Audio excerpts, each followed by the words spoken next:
নমস্কার, দেখছেন Kolkata TV. Result out নিয়ে আপনাদের সঙ্গে রয়েছি আমি ঋষিকেশ। মহারাষ্ট্র ঝাড়খণ্ডে বিধানসভা নির্বাচনের ভোট গণনা চলছে, পাশাপাশি এ রাজ্যের 6টি বিধানসভা কেন্দ্রে উপনির্বাচনে ভোট গণনা এবং ওয়েনাড সেখানে লোকসভার উপনির্বাচন, উত্তরপ্রদেশের 9টি বিধানসভা কেন্দ্রের উপনির্বাচন। এরকমই দেশের বিভিন্ন প্রান্তে যে উপনির্বাচন হয়েছিল 13 তারিখ এবং 20 তারিখে, বিশেষ করে 20 তারিখেই ম্যাক্সিমাম ভোট হয় 20 নভেম্বর।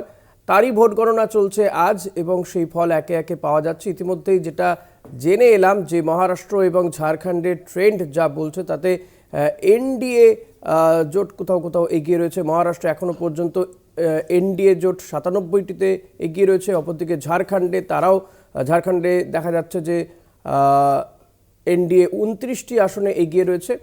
এ রাজ্যের যে 6টি উপনির্বাচন হয়েছে সেখানে কি ফলাফল হবে, কারণ গত যে বিধানসভা নির্বাচন হয়েছিল 2021-এর বিধানসভা নির্বাচন, সেই বিধানসভা নির্বাচন অনুযায়ী 5টি কেন্দ্রে জয় পেয়েছিল তৃণমূল কংগ্রেস, বিজেপি পেয়েছিল 1টি আসন মাদারিহাট।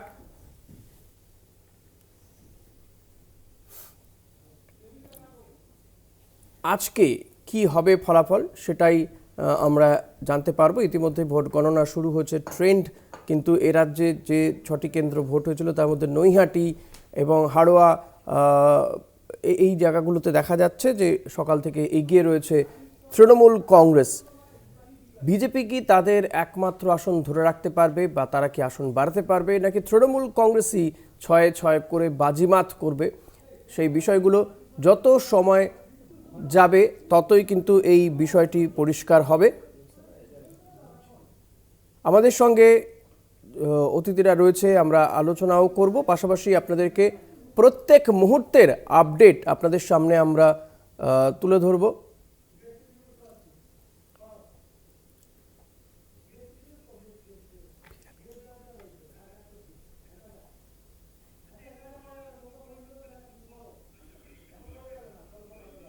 আমাদের সঙ্গে রয়েছেন তৃণমূল কংগ্রেসের পক্ষ থেকে মৃত্যুঞ্জয় পাল, রয়েছেন বিজেপির পক্ষ থেকে রাজ চৌধুরী। রাজ, আপনাকে স্বাগত। কংগ্রেসের পক্ষ থেকে কেতন জয়সওয়াল। আপনাদের তিনজনকেই স্বাগত জানাবো। প্রত্যেক মুহূর্তের আপডেট আমরা দেব। এই মুহূর্তে মাদারিহাট কেন্দ্রে সেখানেও তো ভোট হয়েছিল এবং সেই ভোটে গণনা চলছে। অজয় শাহ রয়েছেন, সরাসরি জানবো। গণনা কেন্দ্রের বাইরে রয়েছেন অজয় শাহ। অজয়, কি ট্রেন্ড এখনো পর্যন্ত মাদারিহাটে?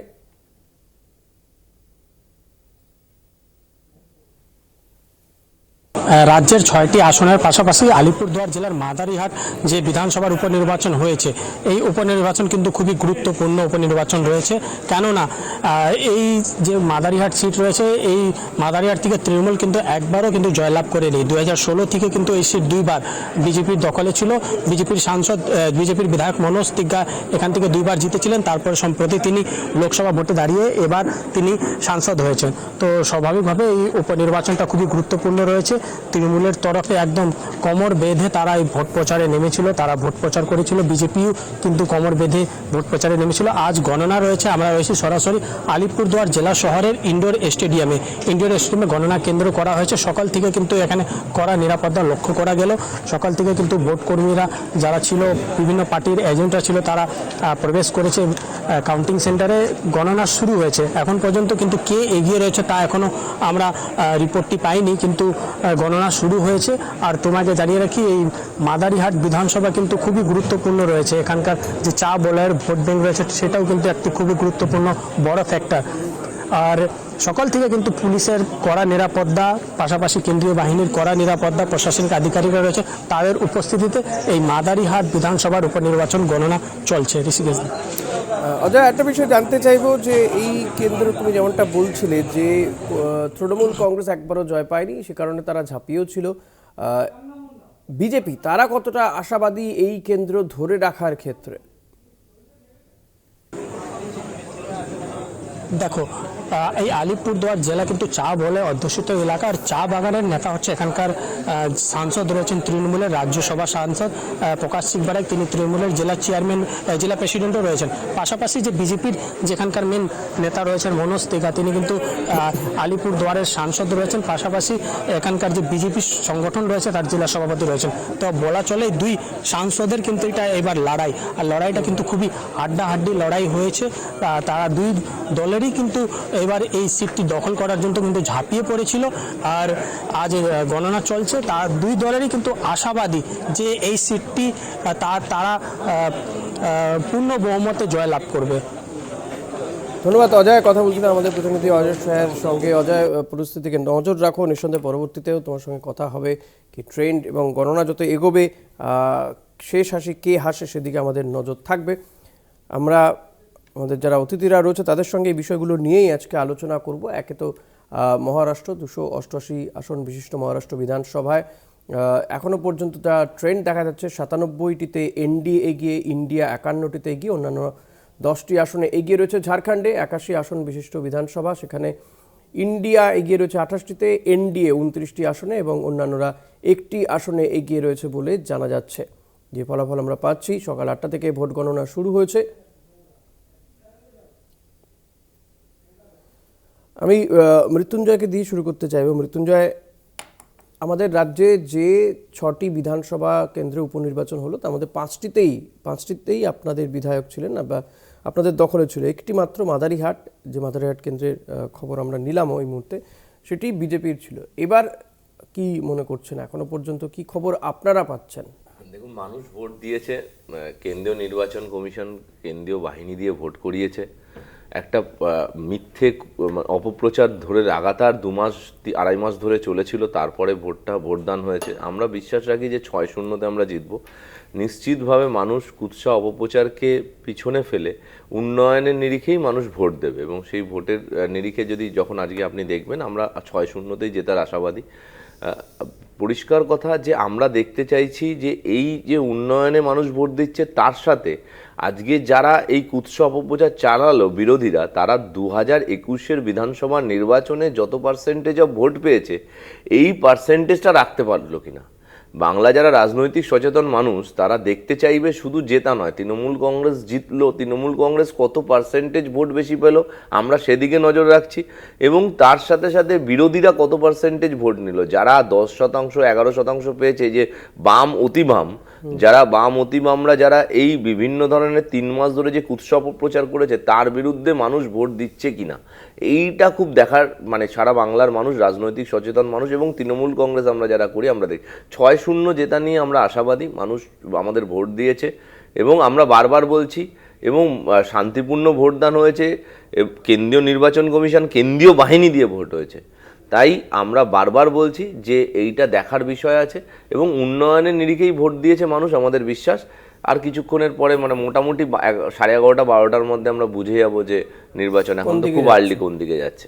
বেশ, আমি রাজের কাছে আসবো। রাজের কি মনে হয় যে মাদারিহাটকে আপনারা ধরে রাখতে পারবেন, নাকি এটি এই উপনির্বাচনে হারাতে হবে? দেখুন, বর্তমানে যা রাজ্যের পরিস্থিতি আছে, শুধু মাদারিহাট কেন, আরও কিছু আসনে জেতার সম্ভাবনা ছিল, কিন্তু এই রাজ্যের যে অবস্থা আছে, যেভাবে শাসক দল ভোট করায়, সন্ত্রাস করা, ভোট লুট করা, ভোটার আইডি কার্ড কেড়ে নেওয়া, ইভেন আমাদের কাউন্টিং এজেন্টদেরকেও হারোয়ার মতন সিট, যেখানে তৃণমূলের আশাবাদী হওয়া উচিত যে তারা জয়ী হবে, বিপুল ভোটে জয়ী হবে, তাদের আশাবাদী হওয়া উচিত, কিন্তু সেখানেও আমাদের কাউন্টিং এজেন্টকে ধমকানি দেওয়া হচ্ছে। আমাদের মাদারিহাটের যে প্রার্থী, তার গাড়ি ভেঙে দেওয়া হয়েছিল, গাড়ির উপর আক্রমণ করা হয়েছিল। তো এই যে সন্ত্রাস, এক রকমের নির্বাচনী সন্ত্রাস, প্রতিবার একটা কর্পোরেশনের ইলেকশন হোক বা পঞ্চায়েতের ভোট হোক, লোকসভা থেকে নিয়ে বিধানসভার উপনির্বাচন অবধি শাসক দল যে চালায়, এটা কিন্তু গণতন্ত্রের পক্ষে নয়। অন্যদিকে আমরা দেখতে পাচ্ছি দুটো রাজ্যে নির্বাচনের ফলাফল আসছে, সেখানে বিজেপির নেতৃত্বে জোট এগিয়ে আছে। যেই ঝাড়খণ্ড একটা নকশাল এলাকা ছিল, যেখানে মানুষ রাস্তায় বেরোতে যেখানে ভয় পেত, সেই জায়গাতে আজকে শান্তিপূর্ণ নির্বাচন হচ্ছে।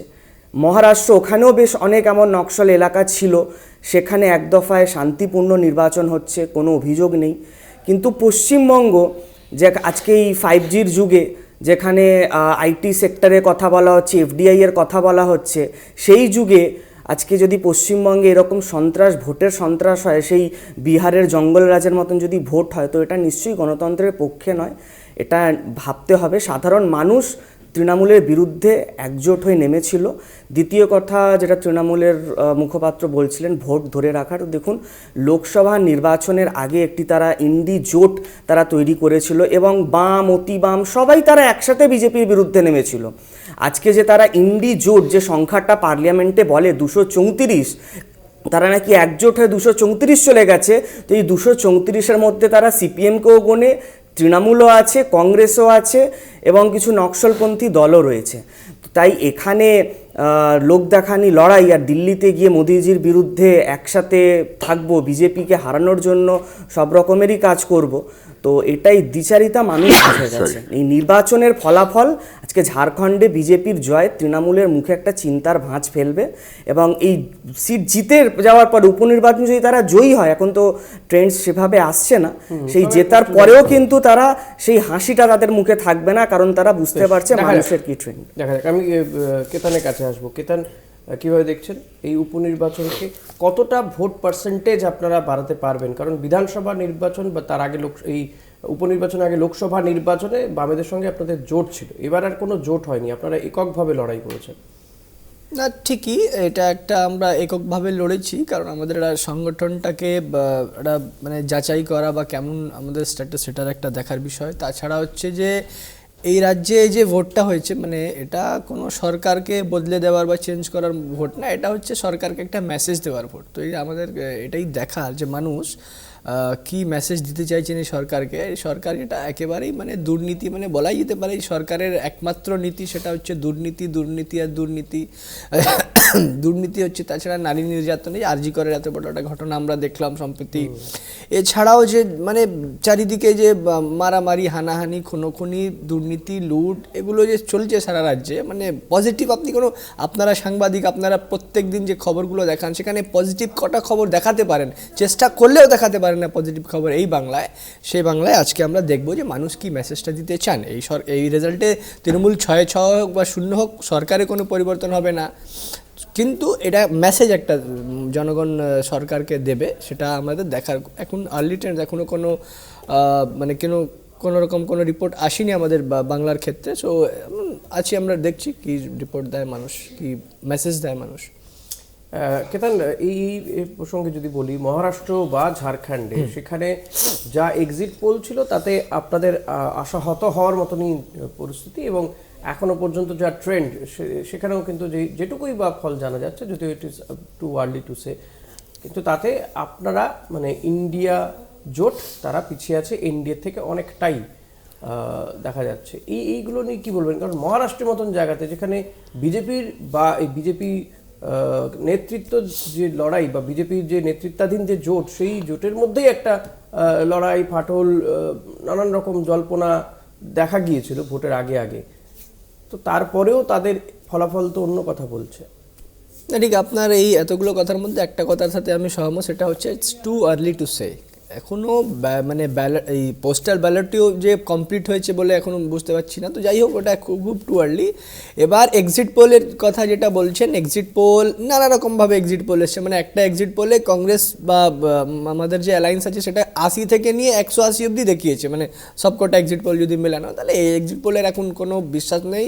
এই এই মানে কদিন আগেই আমাদের হরিয়ানায় ভোট হয়েছে, সেখানেও আমরা সকালের দিকে যা ট্রেন্ড দেখেছি সেটা উল্টে গেছে এক্সিট পোলের ক্ষেত্রে। এটা বলছি তো, এটা না, মানুষ যাকে ভোট দেবেন, এবার মানুষ ভোট দেন ইস্যুর উপরে। তো ইস্যু যেহেতু এখন অবধি আমাদের কাছে কোনো কনসলিডেট বা কোনো সেরকম সলিড কোনো কিছু ফিগার্স নেই বলে আমরা আপাতত ইস্যু নিয়ে যদি বলতে পারি, কারণ ভোটটা তো মানুষ ইস্যুর উপর দেন। তো সেখানে সবথেকে বড় একটা ইস্যু ছিল যে সরকারটাকেই চুরি করে নেওয়া, মানে একটা যে সরকার, এই যে এতগুলো দুর্নীতি সব বেরোচ্ছে, আডানি সব নিয়ে সব দুর্নীতি করেই সরকারটা ওখানে ফেলে দেওয়া, নিজের সরকার গড়ে নেওয়া, জোর জবরদস্তি করে টাকার জোর দেখি, তারপরে ওখানকার যত সব প্রজেক্ট ছিল সেগুলোকে গুজরাতে নিয়ে চলে যাওয়া, ওখানকার মানুষের যে এমপ্লয়মেন্ট জেনারেট হতো সেগুলোর থেকে সেখানকার মানুষদেরকে বঞ্চিত রাখা। এছাড়া দুর্নীতির মানে একদম সেগুলোর বিরুদ্ধে মানুষ আমাদের যে ওখানে ইন্ডিয়া অ্যালায়েন্স বা আমাদের যে অ্যালায়েন্স সেখানে মানুষ সেখানে ভোট দেবেন, এটাই আমরা আশাবাদী। আর ঝাড়খণ্ডের ক্ষেত্রেও যেটা হয় যে মানে ওখানে আমাদের যে সরকার চলেছে মানুষকে যে পরিষেবা দিয়েছে, আর এই সরকারের যে মানে ওই একজন একমাত্র আদিবাসী মুখ্যমন্ত্রী, তার উপর যে অত্যাচারগুলো হলো, তার দল ভাঙানো হলো, তাকে অ্যারেস্ট করা হলো, সেগুলোর বিরুদ্ধেও মানুষ রায় দেবে। আমি ঝাড়খণ্ডে কয়েকদিনের জন্য গিয়েও ছিলাম, সেখানে দিয়ে যে মানুষের যা মানে বুঝলাম সেটা যে আমরা মানে যথেষ্ট আশাবাদী যে আমরা এই দু রাজ্যে কিন্তু আমাদের সরকার এক জায়গায় সরকার আমাদের রিটেন করছে আর একজন আমরা সরকারে আসছে। আচ্ছা, দেখা যাক কী হয়। সময় যত গড়ায় কি কোন দিকে যায় ফলাফল সেদিকে তো নজর রাখতেই হচ্ছে। আমি মৃত্যুঞ্জয় আপনার কাছে আসবো, যে রাজ একটা কথা বলছিল যে সন্ত্রাসের কথা বলছিল বারবার ভোটের সময় আমাদের রাজ্যে, এটা কমন ওয়ার্ড হয়ে গিয়েছে, আমাদেরকেও বলতে হয় কোথাও কোথাও। কিন্তু উপনির্বাচনের কথা যদি বলা যায়, রাজকে বলবো যে উপনির্বাচনে আমরা এই গত 20 তারিখে উত্তরপ্রদেশের যে 9টি বিধানসভা কেন্দ্রে উপনির্বাচন হচ্ছে, সেখানে একেবারে আমরা দেখেছি একটি জায়গাতে বন্দুক উঁচিয়ে পুলিশ বলছে যে ভোট দিতে যাবেন না, ভোট কেন্দ্রে যাবেন না মহিলাদেরকে, এবং সংখ্যালঘু এলাকাতে এই ঘটনাটি ঘটেছে। পরবর্তীতে নির্বাচন কমিশন 2 পুলিশ অফিসারকে সরিয়েও দেয়। তো ও এ রাজ্যের কথা বলছিল, বলতেই পারে, স্বাভাবিক বিষয়, এ রাজ্যে ভোটে সন্ত্রাস হয়। কিন্তু উপনির্বাচনের ক্ষেত্রে একমাত্র আমাদের কাছে নৈহাটির সংলগ্ন ভাটপাড়াতে একজনের মৃত্যুর ঘটনা ঘটে, কিন্তু সেটা কতটা ভোটের সঙ্গে যুক্ত সেটা পরবর্তীতে আরও তদন্ত এগুলো বোঝা যাবে। কিন্তু এই সন্ত্রাসের বিষয়টি কেন আসবে বারবার এই রাজ্যে? যেহেতু আপনারা শাসন ক্ষমতায় রয়েছেন 13 বছর তো হয়ে গেল, এই কথাটা তো মানে কোথাও গিয়ে একটা সময় এন্ড হতে হবে। না, ডেফিনেটলি যে কোনো দেখুন, আমি বারবার, আপনি যদি ট্রেন্ডটা দেখেন 2021-এর বিধানসভা নির্বাচন বা তারপরে লোকসভা নির্বাচনে যদি আপনি ট্রেন্ডটা দেখেন, সেখানে কিন্তু সন্ত্রাসের অভিযোগ বিরোধী দলেরও কেউ করেনি সেইভাবে 21-এর নির্বাচনে বা রিসেন্ট লোকসভা নির্বাচনেও কেউ সন্ত্রাসের অভিযোগ, কারণ এতভাবে কেন্দ্রীয় বাহিনী ছিল, এত দফায় নির্বাচন হয়েছে, করোনার মধ্যে যখন এত দফায় নির্বাচন হচ্ছে, আমরা বারবার শেষ 3 দফা 4 দফাকে একসাথে করার জন্য আবেদন করেছিলাম, শোনেনি 21-এ।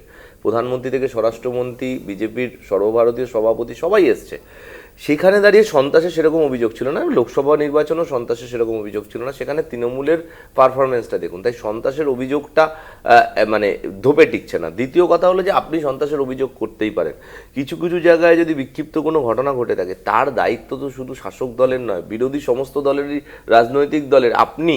আপনি পঞ্চায়েতের নির্বাচনের আগে টিভিতে এসে গরমাগরম বক্তব্য রাখবেন, বলবো বুঝে নেব, বাসের ছবি দিয়ে ফেসবুকে পোস্ট হবে, প্রতিহত করা হবে নামে কাউকে উত্ত্যক্ত করা হবে, মারা হবে তৃণমূল কংগ্রেসের কর্মীদের খুন করা হবে, আর আপনি বলছেন যে তৃণমূল কংগ্রেস শাসক দল হিসাবে সন্ত্রাস করছে। তৃণমূল কংগ্রেসের নিশ্চিতভাবে শাসক দল হিসাবে, আমি বলছি শাসক দলের মুখপাত্র হিসাবে, নিশ্চিতভাবে আমাদের কিছু বাড়তি দায়িত্ব থাকবে। তার মানে বিরোধী দলের বিরোধী ভূমিকা পালন করবেন না। আপনি কি বলছেন, অন্যান্য সারা স্বাধীন ভারতবর্ষে আজকে 2টো রাজ্যে নির্বাচন হচ্ছে, সেই নির্বাচনে আপনি দেখেছেন মহারাষ্ট্র এবং এই ঝাড়খণ্ডে 858 কোটি টাকা, মহারাষ্ট্র এবং ঝাড়খণ্ডে 858 কোটি টাকা সিজড হয়েছে।